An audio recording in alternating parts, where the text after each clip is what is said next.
Exclusive. Glum Andrew changes tactics in desperate attempt to plead with King Charles. Andrew Mountbatten Windsor looked very downcast on his latest horse riding trip.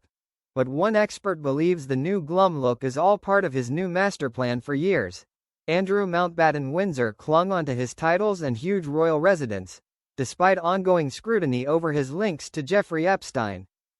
But now, the reality of his newly reduced life as a commoner appears to have sunk in. Fresh photos of the ex-duke riding a horse through the frosty Windsor estate show a figure markedly different from the once defiant prince.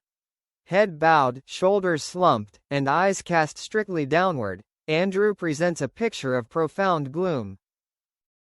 The disgraced royal is said to be spending most of his time alone wandering around Royal Lodge ranting to himself after relinquishing his titles and agreeing to vacate Royal Lodge in the new year. But according to body language expert Judy James, this sudden shift in demeanor might be less about genuine sorrow and more about a calculated change in tactics.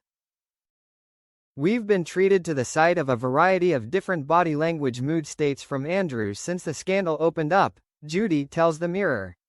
Ranging from arrogant and attention-seeking royal networker through to defiant and pumped with bravado. These photos seem to signal a desire to project a new state though, which could be very neatly labeled downcast. The staging of the sorrow is almost theatrical, according to Judy. She adds, his head is tilted, and his eyes are cast down at the ground. His shoulders appear slumped, and his mood even seems to have been transferred to his poor horse, which has a similarly glum look. We even have the groom or whoever it is accompanying Andrew appearing to gaze at him with an expression of concern. However, Judy spots a discrepancy that suggests this sad outing might be more performance than reality.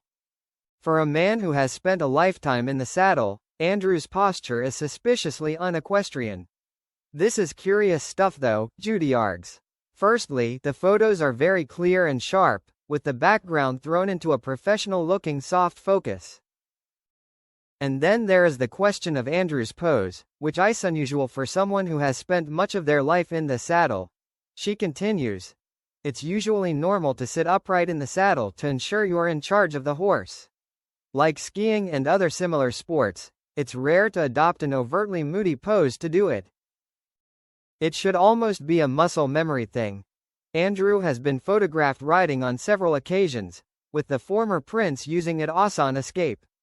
Judy adds, the other thing about riding is that it can often be guaranteed to clear the mind from negative moods and thoughts, albeit for a short time.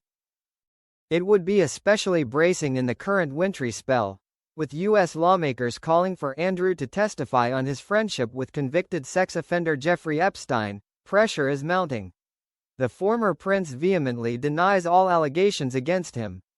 Judy thinks his latest outing could be one last attempt to garner sympathy from the public and his older brother. Andrew could of course be feeling understandably sad, Judy says. But this could also be performative if he's realized the arrogant, defiant displays didn't work.